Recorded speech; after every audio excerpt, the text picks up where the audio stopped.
cast your mind back to your formative tween years? Did you maybe have a poster of your fave teen heartthrob on your wall? Did you maybe dabble in a little bit of fan fiction? Maybe you secretly thought that if you could just meet your celebrity crush, they would fall in love with you? My name is Allegra, and I've made it my mission to understand how we get sucked into fandoms. I believe that the media that we consumed as children plays a huge part in our lives. So, every other week, we revisit one huge cultural phenomena from our formative years. Come listen to Stan on YouTube and wherever you get your podcasts. Katie and I are always hungry, and one snack we both love is beef jerky. That's why we're so excited to tell you about one of our favorite jerky brands, Matt Hat Jerky. Matt Hat's delicious taste makes it a great snack, and the variety of flavors, including original, black truffle, and my personal favorite, roasted garlic, means there's a flavor for everyone. Plus, it's local to the area where we grew up in, which we just love. Use the link in the show notes below to get some Matt Hat Jerky for yourself, and make sure to use our coupon code SistersAssembled for 10% off.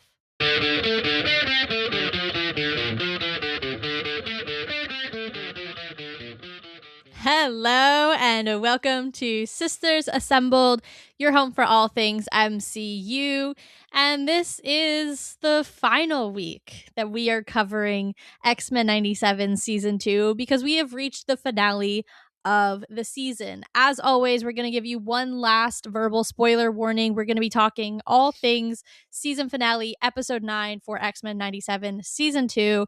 And there might be spoilers to the rest of the season, though I'm not sure why you'd be listening to this episode if you haven't seen every episode. But make sure that you've seen all of season 2 before you dive into this chat here that we're going to have today. Otherwise, you're going to find yourself getting spoiled. And I don't want to be responsible for that. So this is your last warning.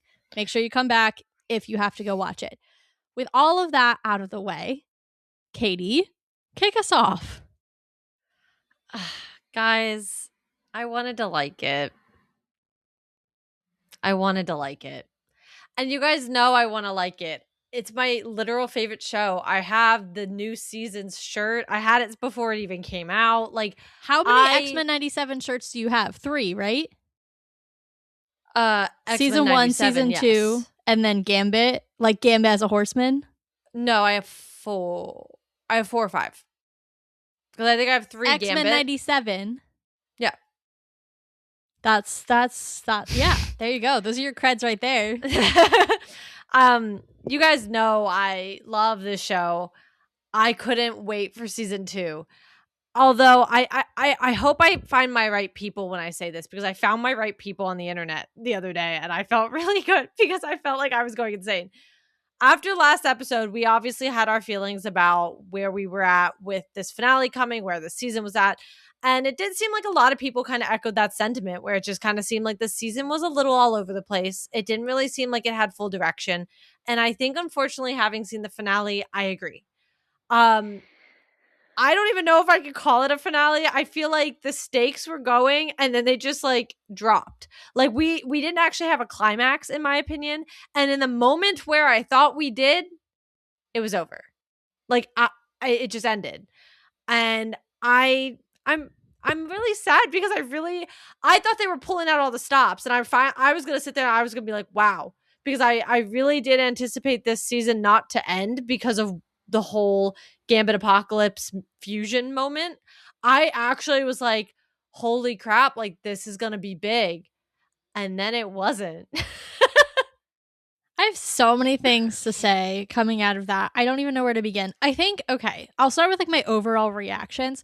I think it was entertaining. Like I enjoyed the act of watching it and I was entertained. That said, if I'm going to look at it from a narrative perspective and like actually analyze it, there were choices made. I mean, look, the thesis of it is this, and there's other qualms, and I'll get to them in a second, but the thesis of it is they wasted Apocalypse. They built up Apocalypse 2 years ago, built him up in the first 3 episodes so strong. They were like, yes, this is Apocalypse's season. This man is peppered throughout. Apocalypse went away for a few episodes, and we were like, wow, one name drop in a few episodes. That's kind of weird. Then he came back in Gambit's body, and it was like, okay, He's still a threat, but like, again, as I said it last week, the thing that scares me about Apocalypse is his size. It's his gravitas that size brings to him. And I know that part of it too is he's extremely strategic and that comes through and everything. But the thing that scares me about him is his physicality and the way he just imposes on a room or a space. Having him trapped inside another character's body loses that physical threat to me.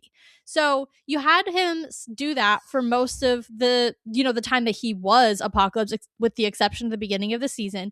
Then you had that like Gambit Apocalypse hybrid thing, and I was like, which I was chilling with. I was on board with that.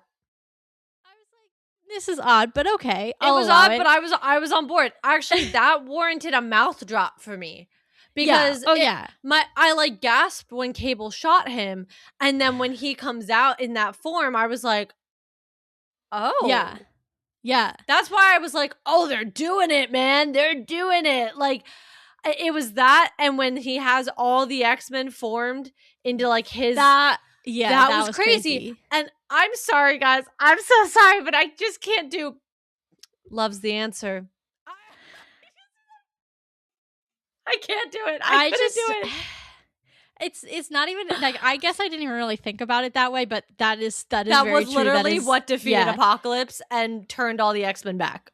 Yeah. Well, the other thing I was gonna say, two more things, and then I want to talk really quickly about your love is the answer point, because I think that actually solidifies what I was thinking with the Celestial scene. But okay, we're gonna go 1, 2, 3, so I don't forget my thought process here. My other thought was, wow, we actually defeated Apocalypse by putting him in a gem. So like, that was so anticlimactic. I like don't even know what to say.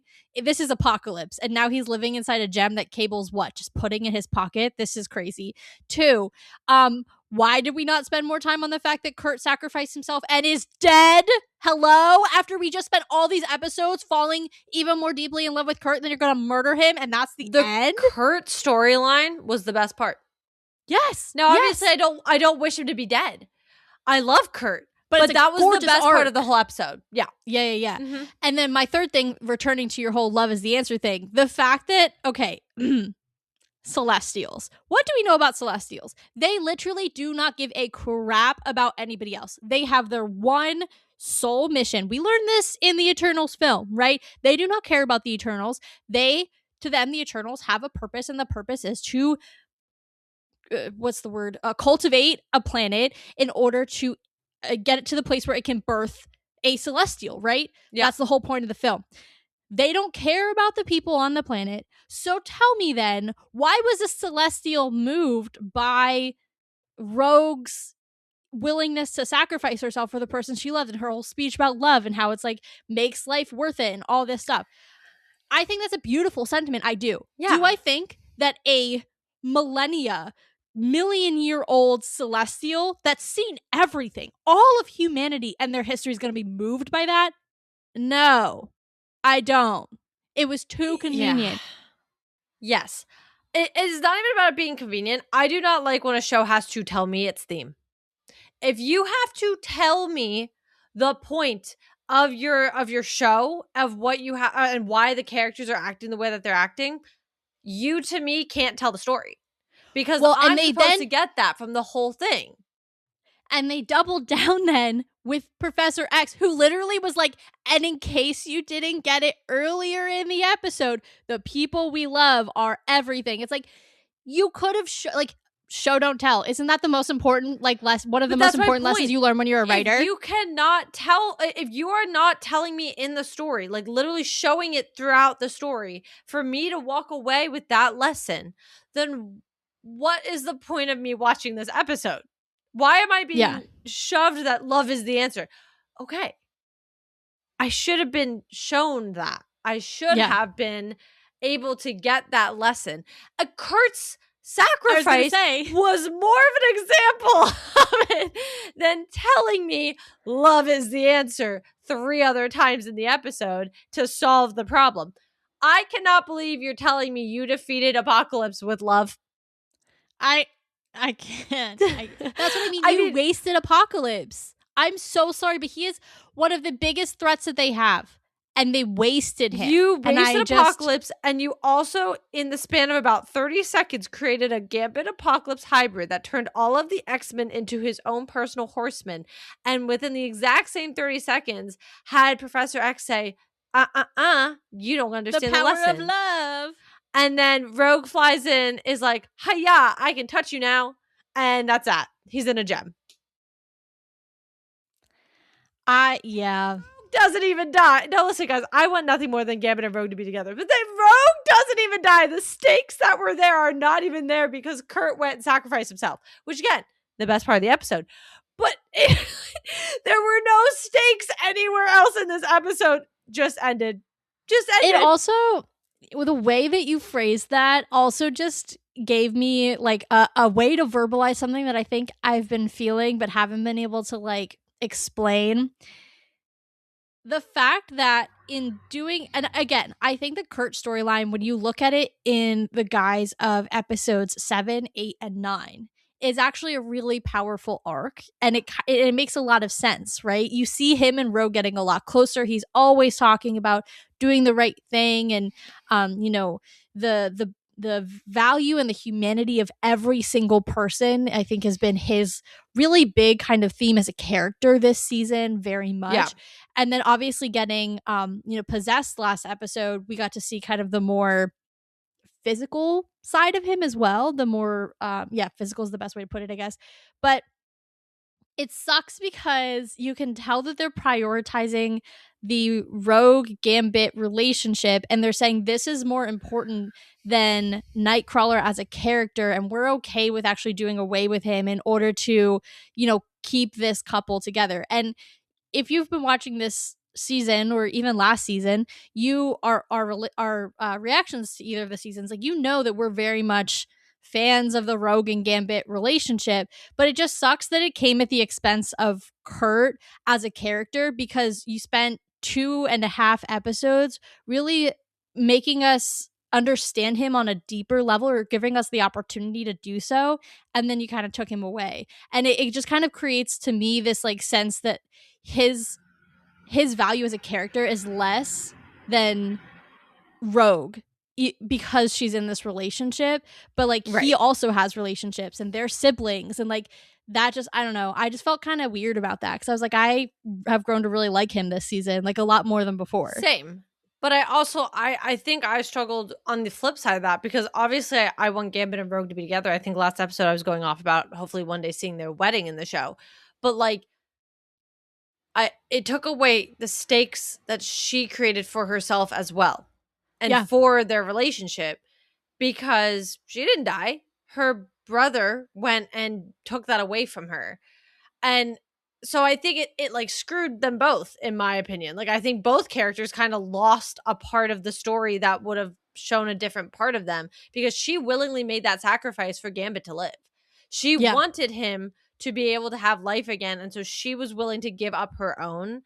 And you took that away by having her brother take it away from her. And then to your point, from the Nightcrawler perspective, it makes him it does seem expendable. And now, that's a great word. I wish I had thought of that word, because that's exactly what I was trying to get at. You're welcome. Thank you. But it does. And unfortunately, like, I know the comics, I know we have the ability, especially in animation, anybody can come back. Gambit, I'm pretty sure, has died 4 times in this show. From like the amount of times that he's been alive, but then Apocalypse has done, like, all that, I think this season it's been 2 or 3. But like, anything is possible. I guess I can't necessarily rule out that Nightcrawler could come back. I mean, I think it'd be unfair of us to rule that out. Well, because at the end of the day, we don't really understand like what death at a Celestial's hand truly means. Like, is it truly like, because he says you're sacrificing your life. Does that mean death, or does that mean servitude? Like, that's the other question. Right. Well, and that's it's. Oh, sorry, I just totally took out my desk there, guys. That's, I think, the golden question, too. You bring in the Celestials, and now I understand that connection that they have with, Apocalypse, and I think that makes sense. But then they felt like a really awkward plot device, which I think you were trying to kind of say earlier as well, where it was like, why is the Celestial being sympathetic to Rogue, though? Why is that changing? And then not only on top of that, then the Celestial is sympathetic to Kurt literally right after, who decides to also sacrifice himself. And so it's kind of strange because it's like, wasn't the whole point of the Celestials like they wanted Apocalypse made? He pretty much confirms that like that's supposed to happen. So why, one, is he being sympathetic to Rogue, let alone giving her the ability to stop Apocalypse? But then two, again, turns around and like takes away that from her that they just bestowed on her so that Kurt takes it. Like it just felt like, again, a very awkward plot device that they just were like, this will make sense.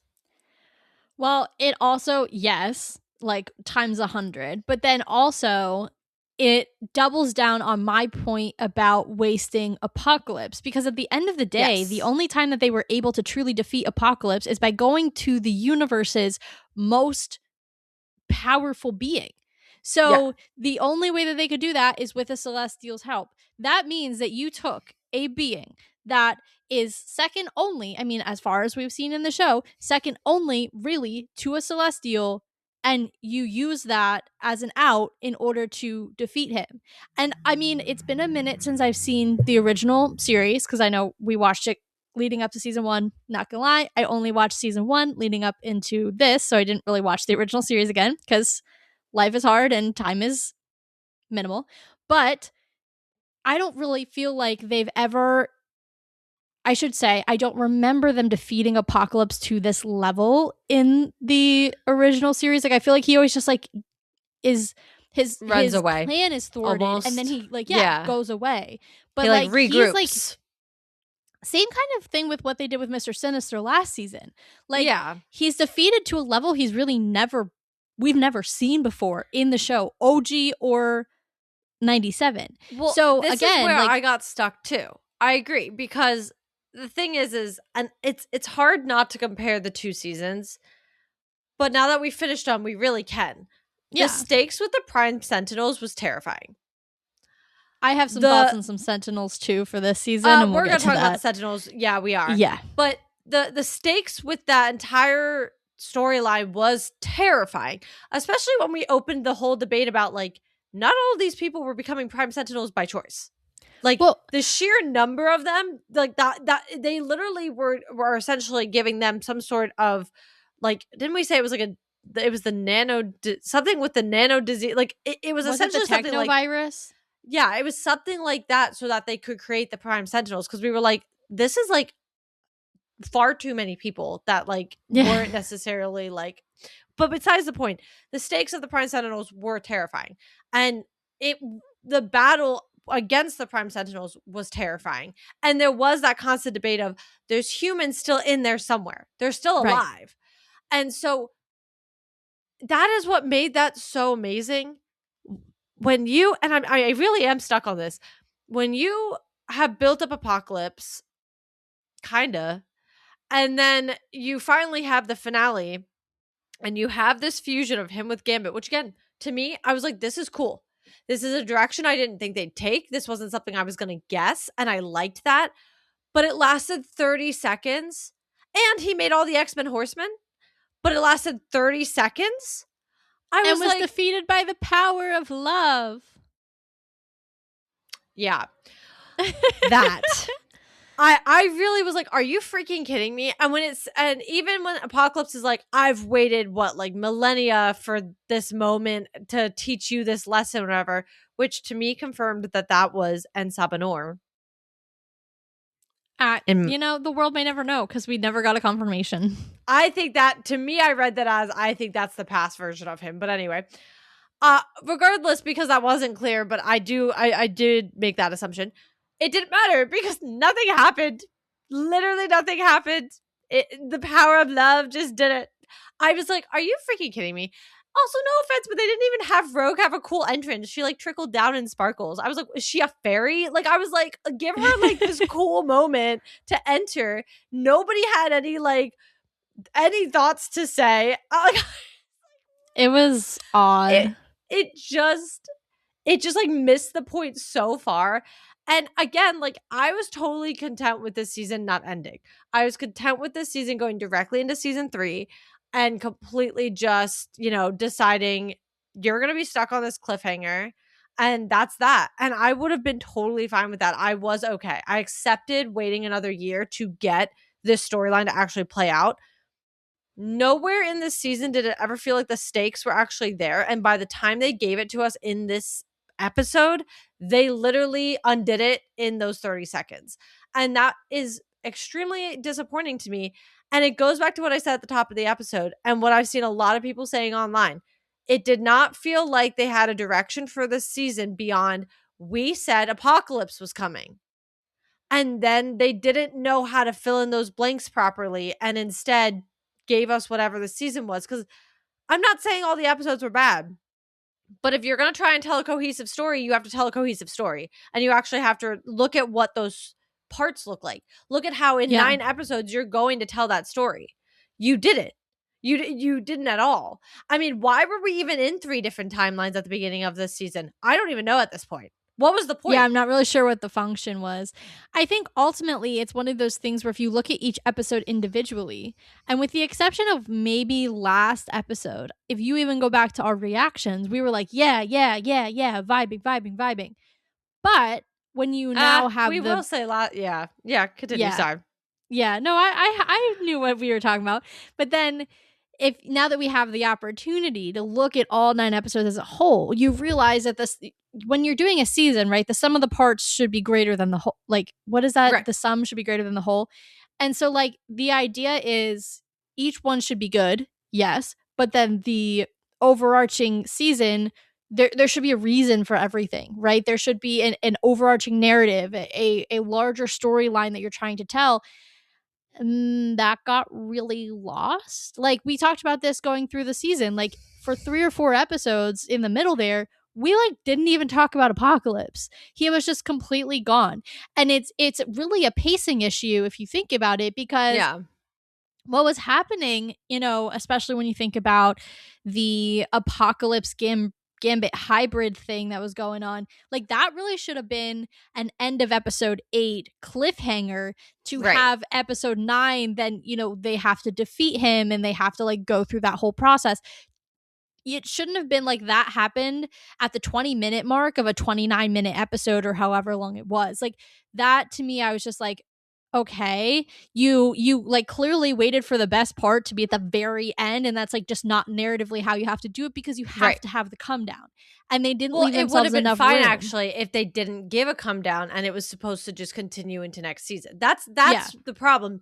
They like got stuck in the middle of either doing it in this season or leaving it for next season, and instead we're like, to your point, 20th minute mark of a 29-minute episode. Yeah. It was just the pacing was completely off. The pacing was kind of off all season. And I will say, I think we talked about after the 3-episode premiere, we did kind of say how we were shocked that we already solved most of why they were in different spots in time. Which we were already a little shocked about, because we were like, what was the point then of us doing it already if like Scott and Jean are back already? And yes, we did have a second episode, back in Egypt, but most of that was Professor X and Magneto doing more damage to the Apocalypse storyline, which didn't even really pay out. But like, that was a majority of what that episode was anyway. So and that was episode 4, I think. So really the first 4 episodes, and you would think like, oh, but you know, shouldn't that make sense? Not really. No, it really didn't. And I'm not sure the only reason I think they were in the future was for us to hear to more of a point that it's Cable's destiny to have taken down Apocalypse. Right. That pans out not at all. Well, it does. It does in his relationship with his parents. Like, I think we're going to see some fallout from that. But are we? Because here's what I'm going to ask. Morphin and Logan are fine. Okay, we had them working together and collaborating is not the same level of like friendship. But even I think last episode, we saw them briefly, but everything, like, we talked so greatly after, I think that was episode 5 or 6. We talked so greatly about how that is going to do irreparable damage to their friendship. We didn't see any of it. And from the Yes. and I understand they're like, oh, we don't have the time, but then that shouldn't have been such a big point if we didn't have the time to go into it. We did the Goblin Queen, and all we heard about was Scott and Jean fighting last season. That was still followed through. I agree with you, but I do think that sometimes they have a longer tail. And the example that I brought up even at the time was the Jubilee episode, right? I think, you know, the appearances that we've had from Wolverine and Morph since that episode have been like they're collaborating, they're working together, but we haven't really gotten an understanding of what that interpersonal relationship looks like. What does it look like when they're not actively in battle? And I think, you know, we were supposedly ramping up in the back half of the season, though I don't know that we ever really felt that. But, you know, when you're resetting for season 3, like not resetting, you know what I mean? You kind of have to establish where everybody is. I think that's a perfect moment in episode 1 to just plant those seeds. I guess what I'm trying to say is I'm not willing to criticize that aspect yet, because I think that there's still opportunity to kind of pay that out. Same thing with Cable and his parents, to kind of show that, you know, I mean, what he did to his father. That had a big moment in the finale, though. That had a big, right. And what Cable did to his dad with taking the visor off, which we all know, like, Scott, I mean, it's in every version of Scott that exists. Like, he's so attached to the glasses, the visors, because he has such trouble controlling it. Like, that's such an important aspect for him, of control and being able to use his powers the way he wants to. So it's such a violation for your son to take that away from you, and that's why you see that in Jean's face. She's like, I can't believe that he's doing this to his own father. So I think there's still very much room for that to pay off. So that's why I kind of feel like, all right, I understand the future piece. We had to really understand how deeply ingrained this idea of the prophecy was to Cable, to really help us understand his motivations later in the season, the lines he's willing to cross in order to do that. And then it is kind of funny to watch his face when Rogue hands him this crystal gem thing and is like, I handled your problem. Here, just go put it in your pocket. And he's like, okay. With love. Yeah, exactly. But the other thing that I think is valuable, and this kind of leads us into season 3, so we'll talk about that, but is valuable about those first 3 episodes is, as we know, the primary X-Men, with the exception of Jubilee and Sunspot and Forge and Bishop, though Forge and Bishop are not always members, they are not around. And that creates a power vacuum for X-Force, for X-Factor, which of course leads to a big conflict in the end of this season.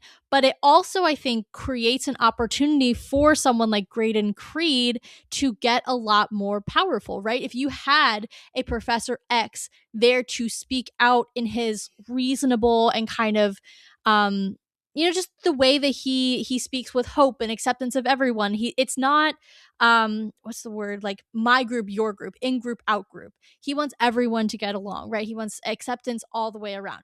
If you had a Professor X during that campaign who was saying, you know, you don't need to feel this way. We're not here to, you know, usurp you as humans. We're just here to coexist with you. Right. I don't know how successful Creed's campaign would have been, or at least there's an opportunity that it wouldn't have been. So now you're setting up the political landscape of season 3 that partially was able to be developed because you didn't have the X-Men in the 90s for a significant period of time when there was a lot of very angry rhetoric going on. Yeah, I mean, I'm excited for it, but at the same time, I'm not that I'm trying to complain, but I struggle a little bit with, that's the direction we seemingly are going to go in the next season after coming off of Apocalypse.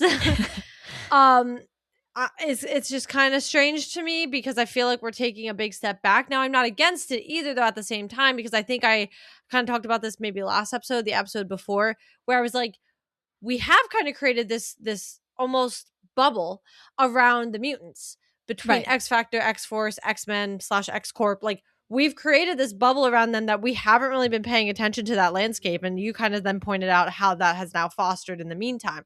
So it does make sense to me that we're going there. Unfortunately, I think this season did a disservice by not maybe planting some more of those seeds, only because I was That's a little fair. thrown off that like we only saw him run for president or like announce his run for president and then he won. And I was like, first off, I was like, wow, that's a lot of time that passed then. Like between, and now like normally that doesn't throw me off, but I really was thrown off. I was like, that was only a couple episodes ago. So I'm Well, like, that's like, I don't know if he was announcing in that episode or if he was just having a rally. no, I'm pretty sure he had announced that he was going to be running for president. Like he Oh. officially announced his candidacy. Oh, I kind of thought it was.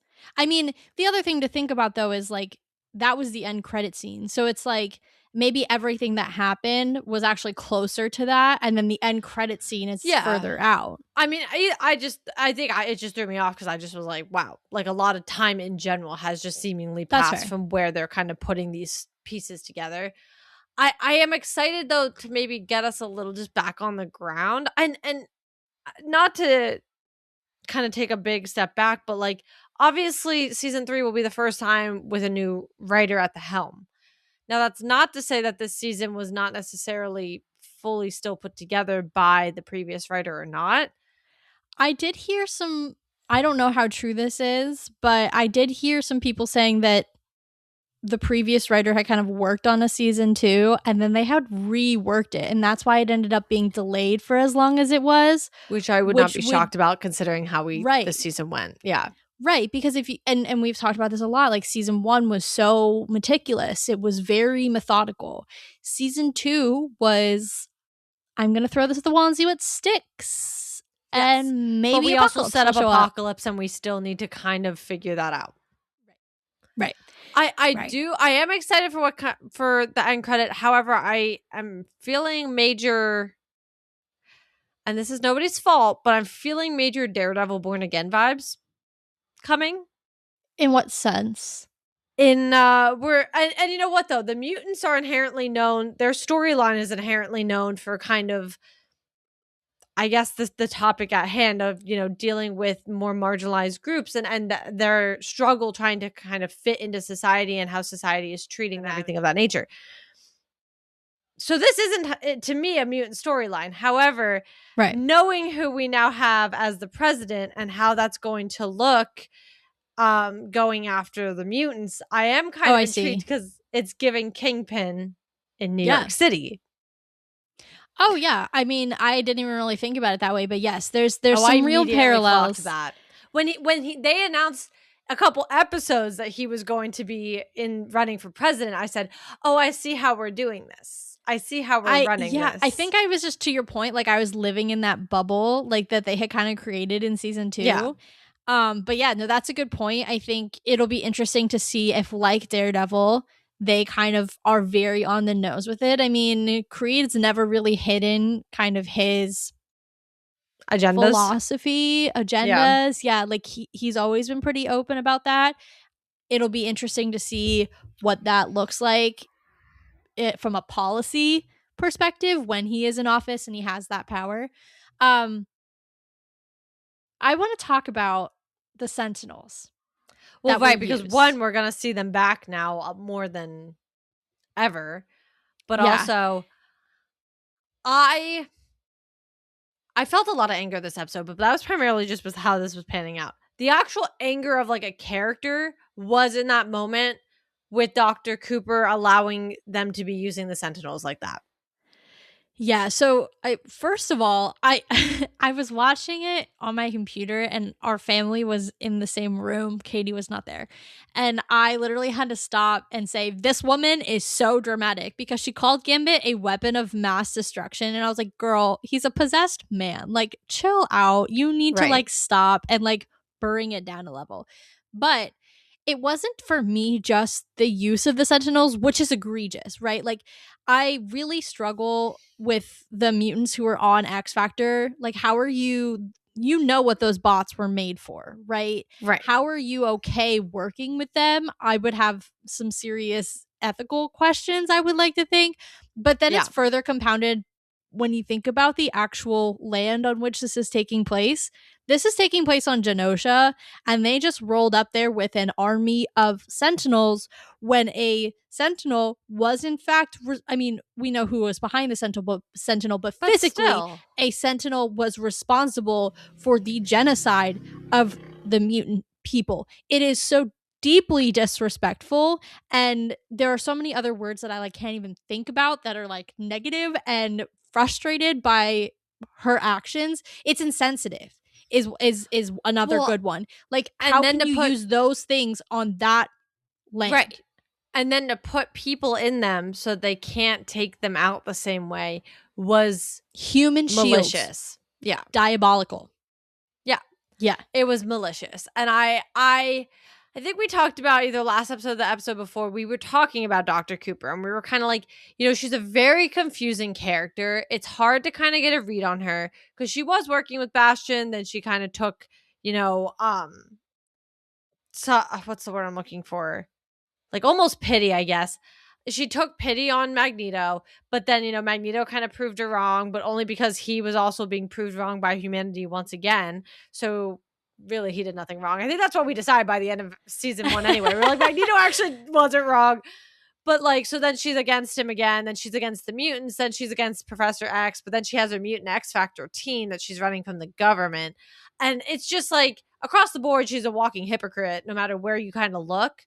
Yeah. But and then she has that whole speech to Professor X this week where she was like, I've always believed in your, like, what I'm in mutants and tried to protect you, Charles. If you're the problem, I'm like, no, honey, you're just like, you go whatever way benefits you. Yes. You don't care about mutants. When the sentiment turns and you have a new president, which we find out later in the episode, you're going to be the first one to be like, hey, me and my X Factor, we can round up the mutants. That's what we've been doing.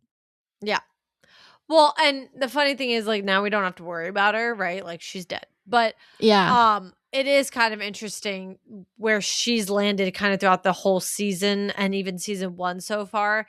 But the fact that, I'm pretty sure I don't know if she was at Genosha when it happened, but she was on Genosha, I thought. I think so, because she was talking to Magneto. She's one of the like human representatives that like went to like be part of their like but she would have been safe because it was dialed into mutant it wasn't going genetics. After humans, it was going after mutants.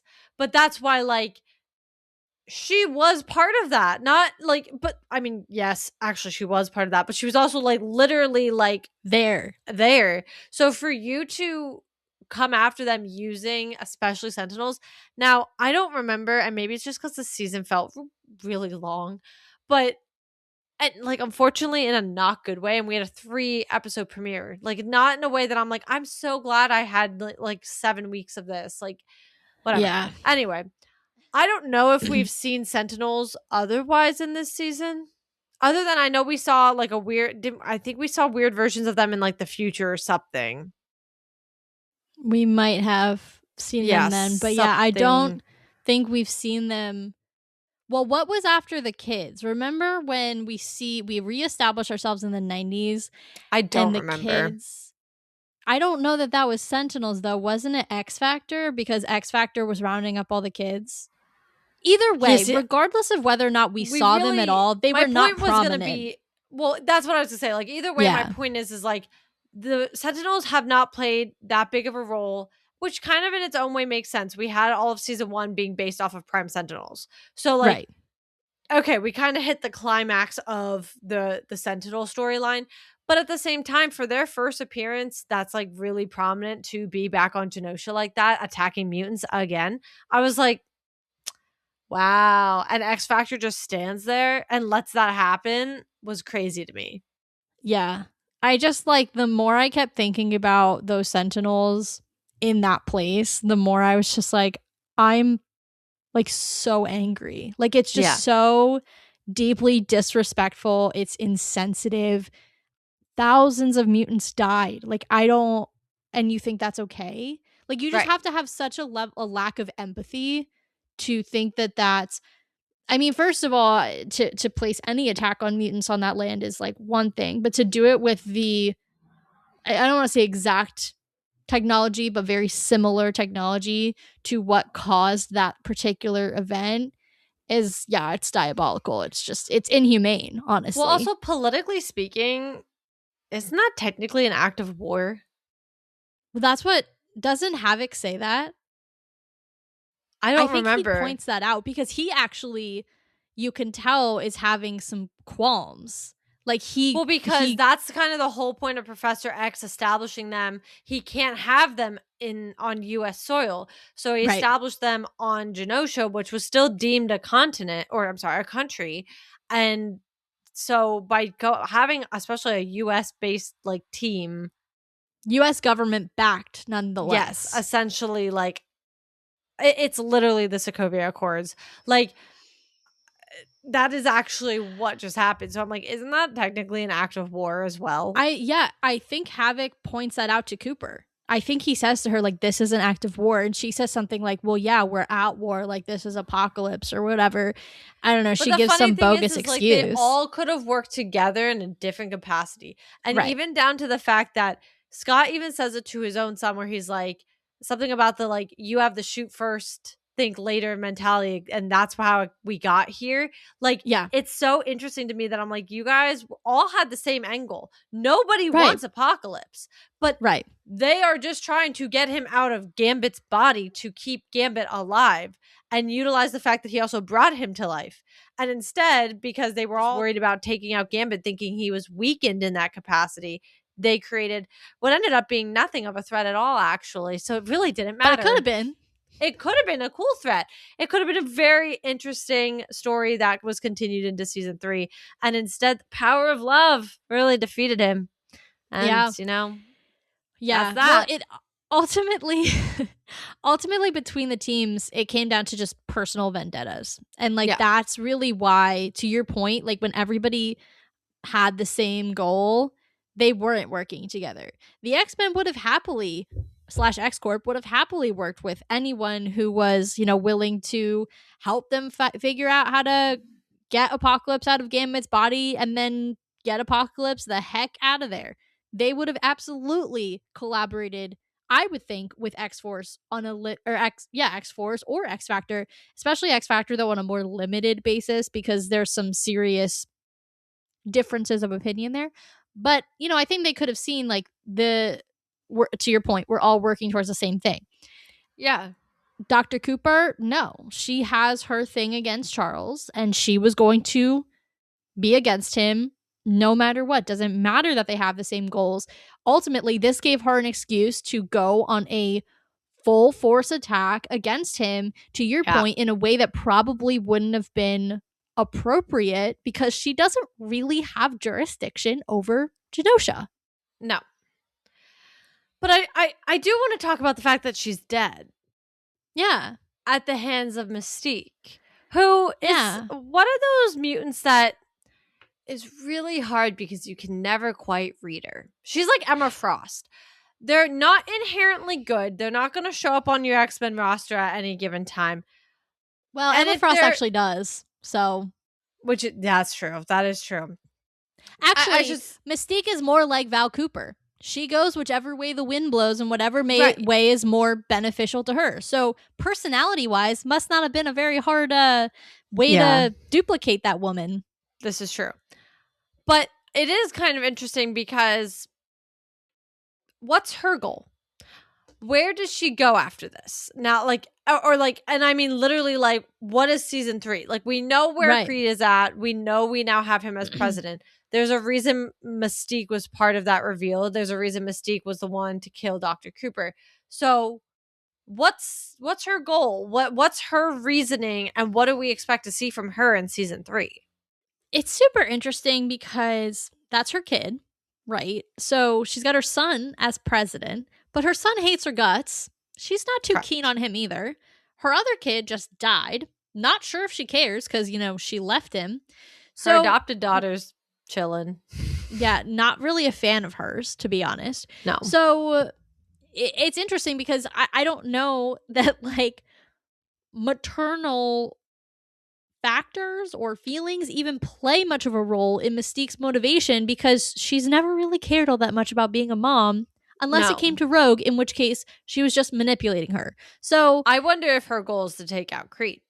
That's what feels implied. a lot of people were saying that when they had that random cutaway a couple of episodes ago to someone in the crowd during one of Creed's rallies, that it was in fact Mystique, like in someone else's guise. And like that's what a lot of people were theorizing. So that could make sense because then she's been kind of following his rise to power. But like, I guess the question is like, who is she working for? Because if I'm being honest, I've not really seen, and look, again, it's been a minute since I've seen the original series, but I've not really seen a lot of instances where Mystique is working for herself. She's often working with Magneto or basically whoever can help her reach her goals, stay safe. Could it be Magneto? I would love to see him back, but why would he have another change of heart?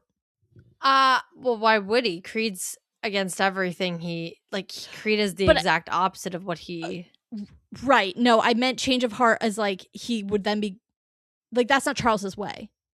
Right. So like he died believing in Charles's mission and all those things and even was willing to sacrifice himself for him. So it would be a change of heart in that he wouldn't be going kind of the peaceful route. Fair. If and look, like someone like Creed being in power is a very different kind of threat, but it's a very high level threat, right? Yeah. They had President Kelly, for the most part, for a lot of his time as president, as sometimes a reluctant, but mostly, I would say, an ally, right? This is a very different type of relationship that they're going to have with the highest office in the United States. So, if anything, Magneto's whole we can't work with you, this isn't, there's no such thing as coexistence, that whole mantra does make sense here, but it would be, to me, a little bit challenging to not be able to see him actually make that change again because he spent so much time now working for Charles's mission in Charles's way through his, through the way that Charles wants to achieve his goal, essentially. Yeah. So yeah, I know they typically, or we've seen them work together a lot, Mystique and Magneto, but I would not want to see that transition off screen. I can't see him being one of the characters they keep dead for long. Oh, for sure. He's going to be back at some point. Yeah, I just think that's a very strange decision. Obviously, also, they what was the point of his death? Well, right. To teach Xavier that it's love. But love like he knew is that. what makes life worth living. But like he knew that. So like Taylor, I just watched the show solve its biggest threat within the same 30 seconds that it introduced its biggest threat. Yeah. Right. Yeah. So I agree. I think we're going to have to bring back Magneto. I also think the other thing is, and not to say that like that's what dictates the story, but like he was really popular last season. Like a lot of people really liked his storyline, really liked what they did with his character. I mean, you and I were on the Magneto fan bus pretty early on. So we were. I just, to your point, like to kill a fan favorite character kind of in the peak of his popularity like that is a little bit of a challenge to keep him away. They didn't even keep Gambit away for a full season. I mean, he was making appearances almost halfway through this season. So, yeah, I think he'll be back at some point. I don't know that I see him working with Mystique, but I don't see him long-term agreeing with Charles. I think Creed's presidency could be the thing that ultimately gets him to go back to his original. No. Right. And this will be the thing that gets him to go back to what he typically believes, because something, like I said, like having someone at that level of power who feels so strongly against the mutants, no offense, Charles, but the power of love is not going to fix that one. So like, I think Magneto's going to look at it and be like, no, we have to go on the offensive here. Like there's no discussing, there's no arguing, there's no, respectful conversations between you and Creed that are going to make any progress, and things are going to just continue to get worse. Yeah. Oh, I mean, Creed's going to go on an offensive. Yeah. Yeah. And I think too, like the little bit that we've seen from season 3, the SDCC footage, like now you can start to see how that fits in because you have mutants, it looked like, and now it's been a couple weeks since I've watched the video, but it looked like mutants were fighting back and kind of in this way that they've been repressed. And now they're, and I'm using air quotes for those of you who aren't watching us, like acting out or acting against what is probably more strict laws that they've seen maybe ever, or at the very least in a long time. Yeah. Well, yeah, and I think it's going to bring up that bigger conversation of the disappointment in humans, which I think we got to kind of touch on a little bit in the first season of just like that human sympathy versus the actually, I mean, it's talked about actually a lot in the OG series as well. I still remember, and I think it's Wolverine. It's either Wolverine or like Beast saves someone, and they literally are initially like, "Oh my god, you're a mutant," and he's just like, "I just saved your life, dude." Right. And then they're like, "Actually, you're not all that bad," and like, it's crazy, but it's like it's as simple as that, and like, Right. unfortunately, so I'm intrigued to kind of see how that pans out as well, that like sentiment from the humans, because they also are the ones who like voted him in. And like when they thought they had a certain amount of maybe like not help, but like support. And on the flip Goodwill. side, like, yeah, like they thought people were different than they are. And I do think, that's an interesting perspective to think about as well, is like to think that, mankind is better than, voting in Creed. But clearly they're not. Well, right. It's kind of goes back to how Xavier and how Magneto view the world, right? Like Magneto views, I think, and this is probably a cynical way to look at it, but I think a lot of people would agree, he views the world as it is in some ways. Like this is what they're doing. This is what the humans have done against mutants. This is the way they're discriminating against mutants. This is the way that they hate us. And Charles, I think, views humanity as its ideal, right? I was going to say, he has idealism where he thinks that there's the ability to be different versus Magneto is like, here are the facts. This is how we are treated. This is what they do. And even in those moments with Genosha, he sat there and said, I tried to play your game. I tried to do that. And look what it got us. Right. Yeah.